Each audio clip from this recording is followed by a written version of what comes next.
Zack Snyder, Star Wars in disguise. Yeah, with a hit. With a little bit of Warhammer 40k. Definitely. This is... What's strange about this movie is it very much feels like the offspring of Star Wars and 40k. And while that sounds really cool, artistically and visually, I think it kinda is, but I think the results or substance is completely devoid in this product. Oh yeah, no, artistically, it's actually kinda great. See, I liked this movie better than I liked the previous one.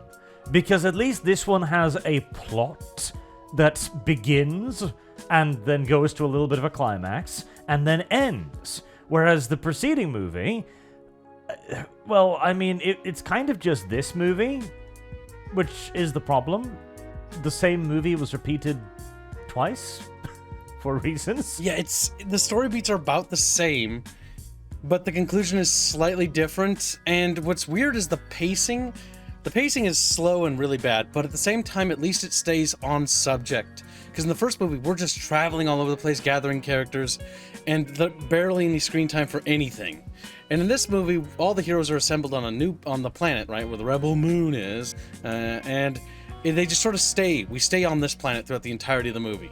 And that felt like it kind of helped the story structure, except the issue is that there was nothing really happening in this movie, if that makes sense. Like, stuff happens, but over 2 hours, it happens at the pace of a snail. So, well, it's like slow. That's the weird thing, because yes, no, the story beats of the previous movie was bad guys arrive, shit goes down, woman decides to fight bad guys, gathers friends and family to fight bad guys, wins. Alright? Yep. That is the exact same plotline as here. Listen, they even begin by them going down to the planet again and going like, so, could we just have that grain we talked about last movie? Yes, it's literally the same thing. And the bad guys arrive on the planet, and the good guys are like, okay, we'll give you the grain now if you just leave us alone. It's like, the bad guys are like, but you literally killed, like, a lot of people. Like, no, we're far beyond just give us the grain at this point. Well, like, you know, they just like, if you'd just given us the grain, this movie series would never have happened. It's now only after you haven't given us the grain, after you've done all of this shit, after you've killed tons of us, and like destroyed one of our boats and almost killed me, le monsieur bad guy, that we're in a conflict now. If you'd literally just allowed us to purchase your grain, which we were gonna buy it, we offered you new equipment because these villagers, they even have in this movie, it's painful. There's a section where it's just farming porn. Like that's all that's happening. Yes, slow-mo farming. Slow-mo farming, and they're just using hand tools, and they're farming, and they're smiling, and it looks like it's part of a commercial you'd see about like, buy, farm good grains, made with traditional values. I need to check something here. So there's a scene where the dude from Gladiator gets a drink of water, right? Yep. And I'm looking at it right now. So this is just him dipping his water flask into a barrel of water, retracting it, and taking a sip. That is all that happens in this entire scene. And I'm watching the scene unfold now before me. We're at 30 seconds at the moment. Yep. 40 seconds. He's drinking. He's drinking. He's thirsty, There we go. 40 seconds to get a drink. Like, no wonder this movie is 2 hours long. They even have slow-mo grinding of the wheat, where you, like, see the wheat falling down. It's like, Shromo. Yes, I swear this is part of like some bread commercial. Be like, traditional values, we make bread the old-fashioned way, something like that. But this movie, it doesn't know what it wants to be. It's like random scenes that look nice. It's an enormous amount of wasted time. And if they'd just taken the first movie and the second movie and smashed them together into, let's say, 3 hours, right? Let's give them that hour. Squeeze out an hour of this. it wouldn't have been that bad. It would have had a beginning, a midpoint, and an end. It would have a little bit of a classic hero's journey. Bad guys arrive, they go like, yeah, we're bad guys, except, well, really, they just want food, but details. Then our hero leaves their home, finds friends and compatriots, fight the villain, and win. Alright, there you go. But instead we had 2 movies for this. 4 hours. Why? I don't know. Why? The only thing I can think of is Zack Snyder likes cinematic shots. And there are some... The first hour of this movie... There's some great shots. The first hour of this movie, even though it's boring, the artistic value is, I'd say, there's some scenes that are like, wow, this is great poster material, and I feel like that's what it's for, And then the second half, there's this battle, and there's these really cool-looking ships and tanks and soldiers and toys, what I would call them, and they look nice, and the battle scenes look kind of cool, except for the fact that, nothing really happens. If that makes sense. I mean, I'm loving all of the pointless laser effects flying back and forth on screen. I know they're not going to hit anyone valuable or anything like They just that. bounce around them and hitting all the pointless side villagers in the background. Yeah. Yeah, but I enjoy the look of them. The molten effect whenever somebody gets hit, the little splash of, molten lava-esque. Is cool. The dust being kicked up and so on. All of this is lovely. Visually speaking, I'm digging this. Of course, the issue becomes you can't look into it, because if you do, you realize that Great General Titus's plan was, let's hide in these 2 barns and bum rush them. But sir, won't they just level the village? No, they need to grain. They need the grain. And then a little bit further on in the movie, they go, but sir, don't we need the grain? No, bomb the village. I don't care. The grain's pointless. And so the grain plot, the thing that literally started the conflict, is pointless. They didn't actually need it. It's pointless. And the only reason the rebels win this fight is because the enemy is like, okay, we gotta approach this like it's a video game. Send in individual waves of units, one by one. And we gotta level it up. First wave, only infantry. Second wave, bit harder, 1 tank. Yep. Third wave, now we'll have a couple. Yep. They intersperse the placement of the forces. So the first group that arrives is their 4, gunships, which look pretty cool. But they land right in front of the village. Unbeknownst to them, there's obviously traps and bombs underneath them. And so they lose pretty much all their gunships early on into the fight. No, actually, 2 of them survive, but... And 2 of them leave the fight. Yeah, they abandon their men. But that's the problem. They could have had these giant gunships with, double-mounted forward-firing las guns and a giant cannon on top. They could have just had these turn around, go kill peasants in that general direction and win the battle in about 5 seconds, but, well, that's the issue. You can't win the battle. Yep. And they deployed their entire armored infantry group, almost 2 miles behind the actual village. So they have to slowly waddle up there. So their troops and gunships are getting slaughtered while the tanks are in the distance. Let me take the time here. So at 1 hour 5 minutes is when the battle starts. And at 1 hour 20 minutes around, 1 hour 20 minutes is when the tanks arrive. So they deployed the tanks 20 minutes away from the actual battle. It's sir, we need reinforcements. Sorry, our commander decided to deploy the tanks way the back there. Out of view. And it's their ship can fire orbital support, right? And they got fighters we see later. Where there are no fighters providing air cover or doing strafing runs of these villagers.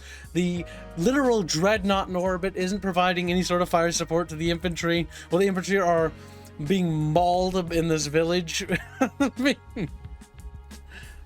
It's dumb. It's just dumb.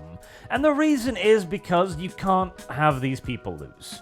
And, see, this doesn't work in a science fiction setting like this. The little village, Hobbiton, isn't surrounded on all sides by impassable terrain. The bad guys could have surrounded it. They could have attacked from every side. And they do. They send a small contingent around them to attack their women and children. But that's it. They could have deployed all around them. They could have surrounded the entire village. They've got drop ships. They could have literally just gunned them down from 500 meters. There was no reason to ever, advance into the village slowly. The village sits beneath a large mountain and hills. They could have deployed their tanks along the hillside and bombard down into the village. And shoot around things and use sniper teams to pick out villagers, or they have the weapons and then equipment and technology to do this, yet they treat it like we're gonna advance in columns of infantry across a bridge. And the bridge, I will point out, is covering a small creek which they can easily traverse. The good guys traverse that creek to get to the other side to blow up their tanks. Why are they using the tiny little village bridge to funnel into? Yes. The problem at the end of the day is that this Zack Snyder film has a lot of visual stuff. It looks cool. It's got a lot of visual presentation, but there's nothing there. You don't know why these guys are fighting. You really got a reason. They don't care about the people dying. They're red shirts, all of them. None of this matters at all. It's completely irrelevant. And the worst part is, at the end of it all, they give you the tremendous revelation that the princess is actually a wow-weave. What? You mean the princess that can literally resurrect things from the dead, which we saw in the first movie, didn't actually die? Well, that's weird, isn't it? She apparently had godlike powers and could do the impossible, and literally when she gets shot in the scene where they show her being assassinated, she glows the same glow when she revives things. Okay, you're not tricking anyone here. Come on, movie. Which again renders this 2-hour movie pointless. If they'd just taken this last fight sequence and smacked it on top of the first movie at the end, with 10 minutes of the preparations where the farmers are bring in the harvest, dig the hole in the ground, at least it would have had a storyline. Instead, they decided to split this into 2 movies. And this explains now why Zack Snyder is this could be a 6-movie special. Unironically, yes. Yeah. The story is progressing so because slow. Basically, all you're doing is you're making a trilogy then, but you're making it take twice as long as it should. Yes, each movie. It'd be imagine the Star Wars trilogy or Lord of the Rings trilogy, and you split the movies in half. And that is what Zack Snyder has done. Not only do you split them in half, but then you elongate them with pointless filler and slow motion cuts. And bam, you got yourself a Zack Snyder trilogy. 6 movies of very slow plot progress. It's very dumb, and I don't understand who is paying for this. That is an excellent question. How did this get greenlit? That was what we were asking when we were watching this. Who paid for this? I'm presuming Zack Snyder is just sitting on some very incriminating pictures for some Netflix executive, I'm guessing. He's you will give me my dream movie trilogy, Star Wars, Warhammer 40K, everything I like in it movie. And again, that's the worst part, because the style. I love the style. It's got good style. The lasers look cool, the weapons look cool, the infantry look cool. I'm digging all of this shit. I love the main bad guy. I think he's called Noble or something. He's the only person who gives a shit. You can tell he's acting his tiny little heart out. Yeah, and he knows this shit is garbage. Shit, he tried. I will say that the main antagonist's acting performance is pretty good, even though he is just generic bad guy 32 who executes his own men for no reason, leaves his own men behind, has no concern about anything but his personal vendetta. It's just the most boring, overused trope I think that we've seen. But his performance is so over the top. It reminds me of those early James Bond movies, you know? Yes, he's clearly enjoying himself.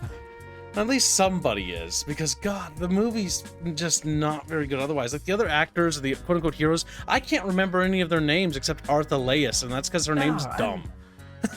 The thing is, their performances aren't even that bad. The dude from Gladiator, he's literally just playing that dude from the Gladiator. Same guy from Gladiator, yeah. There's no difference. He does all right. Arthur Layers, she's got emotional registry, like when she's crying, etc. Like, yeah, no, I can buy it. Yeah, she's not like Ray. It's just, yeah, I can buy it. It's just that I don't care. There's no It's like, substance. oh my god, the man who wanted to bang me is dead, but we got to bang once. Like, okay. Oh god, that death flag. So like, there's a love interest. He's like, I love you, and then they kiss and they have the sex before the battle, and you're like, yeah, you're gonna die. Like, you've got the death flag. Oh. And she cuts her hair. Like, she's mildly attractive, and then they have sex, and she just looks at him and goes, that was awful. Cuts her If I hair. c my hair, you'll never want to bang again. I'll make sure you never want to do that again. You really suck at it. Well, this movie was bad. Dude, you remember the prince, the half-naked barbarian man? By the way, don't worry. Men can be naked and muscly and have sexy poses, but no women will do that in this movie. But the prince, the prince reveal was funny because we find out more about his backstory because we didn't get any, and he's part of like this Griffonian kingdom of people with griffins fighting a space empire. And there's this scene where his mom kills herself for no reason. She just sort of throws herself off the building, and it's one of the most awkward slow-mo movies. I really like that. Okay, so they're obviously losing the war because they're relying on griffins to fight fucking interstellar battleships. Like, bad idea. A dumb idea. And she just looks at him like, my son, it appears we have lost the war. And then she throws herself off, like, the higher ice. Right in front of him. Like... And he just stands there and watches. He doesn't try to stop her either. He just sits there sad. I suppose... I get that she's like, this is my noble end or something. Like, it's tossing yourself off a building full, like, Middle Eastern LGBTQ style isn't a very noble like, maybe ending. you should have fought, And you know? in front of your... yeah, pick up a gun. And in front of your son, who's then smuggled off the planet. Like... let me scar and you into before slavery, you go. I remind they you. smuggle him off into slavery. Directly into slavery. Continue our bloodline as a slave. It's dumb. Like, the entire movie is all style, zero substance. And again, the style is good. I wish it had something inside of it. Yeah. I wish there was a point why this movie was made. Like, the one thing I will say, if you're gonna watch this movie, at least you can admire the Empire's silly little six-legged walker tanks. Their gunships, their dreadnought looks kind of cool. Their fighters even look alright.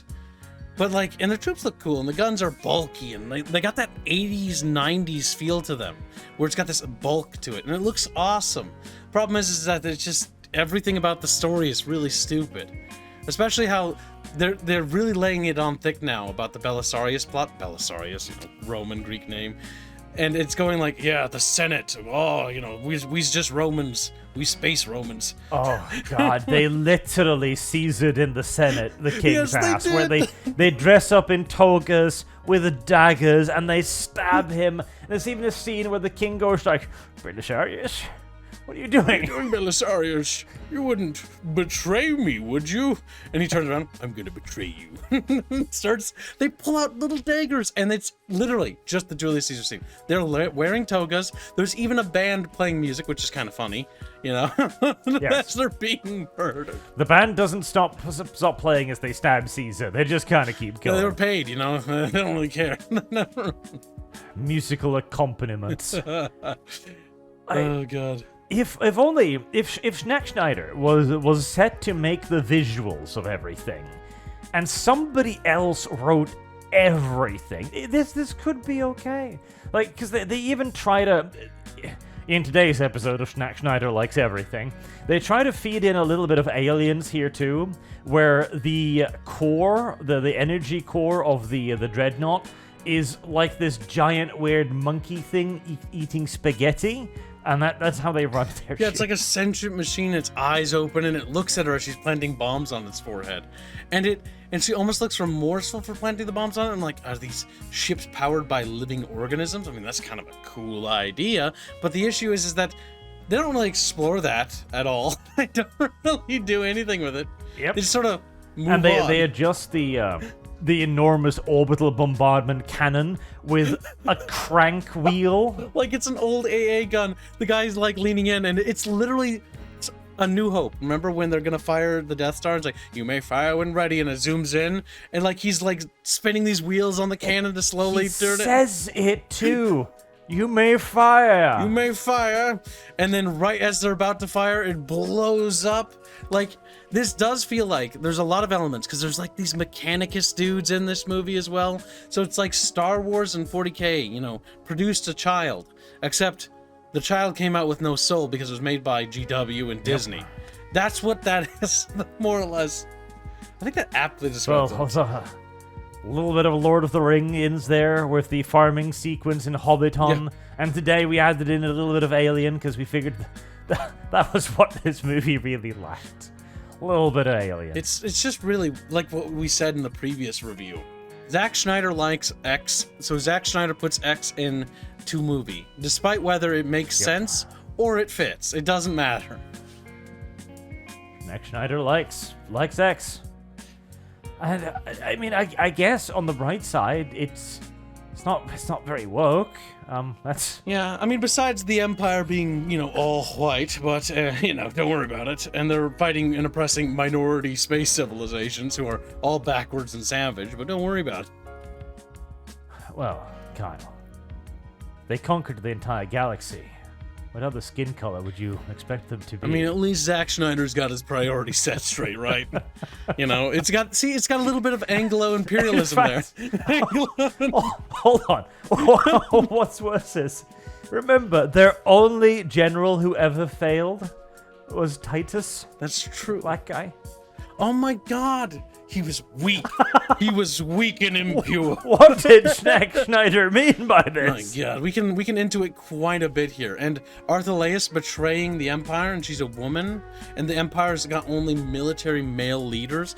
My God, yeah, there's a lot of messages. The Empire would have. The Empire was on a winning fucking formula here. Nothing but white men. And it conquered everything. And then it gets so happy, so fat and content. It's like, one black man won't ruin everything. Yep. And one woman won't ruin everything. I mean, think about it. The king didn't have any male heirs. He only had a princess, right? Like, the Empire was unraveling at the seams. My God, what did Zack Snyder mean by this? What did Zack Snyder mean by this? Zack Snyder. I like how you do that in the C part. Oh my God. This reminds me also, doesn't it remind you a little bit of Seven Samurai? Oh, well, yeah. As well. Again, Zack Snyder likes. Zack Snyder likes Seven Samurai. Because there's 7 heroes. Because remember the 7 tapestries given to them. And they're like the symbolism so crazy there, because the Asian lady dies because she defends like the little villagers in the back. Does she? We don't know, right? Because has anybody really gone? Because the princess is alive. No, the bad guy didn't die in the last movie.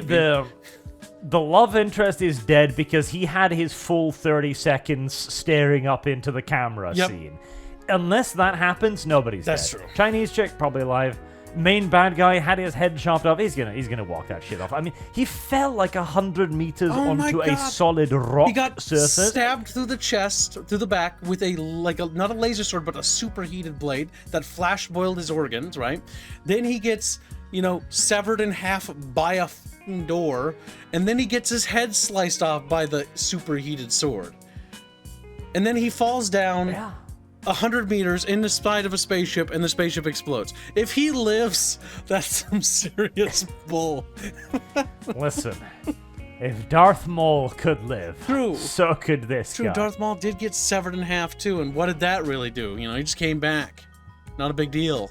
Being severed in half isn't what it used to be. I kind of want him to live, because he's the only person I kind of like. Like, everyone else is... I don't even know them. I like the... Artheleus is the one person... And, they try... Scar-giver. That's cringe when they do. She's Scar-giver now. Sir, what? Scar-giver? Why? Look, I have a scar now. She gave me a scar. I'm really upset about it. Sir, we can heal that. No, I'm super upset, and I wanna show everyone my scar when I kill her, because I'm really insecure about what's happened to me. He did do that. They were like, we can fix that, Like, no, she gave it to me. She gave it to me. It fucked me up inside. Hold on, Kyle. I think I know why. Why? Scargiver. It's Scargiver. It's a title now. Scargiver. Anyone can be Scargiver. Anyone. I'm a Scargiver. Skywalker. I'm a Scarwalker. Scargiver. My God, it's just Star Wars. Stop. Schneider likes. I am Princess, or what? I'm Scargiver Walker. Why though? Why does she have to be a Scar Giver? And is that going to be her new last name? Scar Giver. And then she has children, and then they ruin her legacy. Is that going to be the thing? I hope. In the next 12 movies, they're gonna, pull a Rey. I'm a Scar Giver too. Well, if this thing gets the full 6-movie run, we'll at least know that whatever shit Zack Snyder's got on upper management Netflix, it's something big.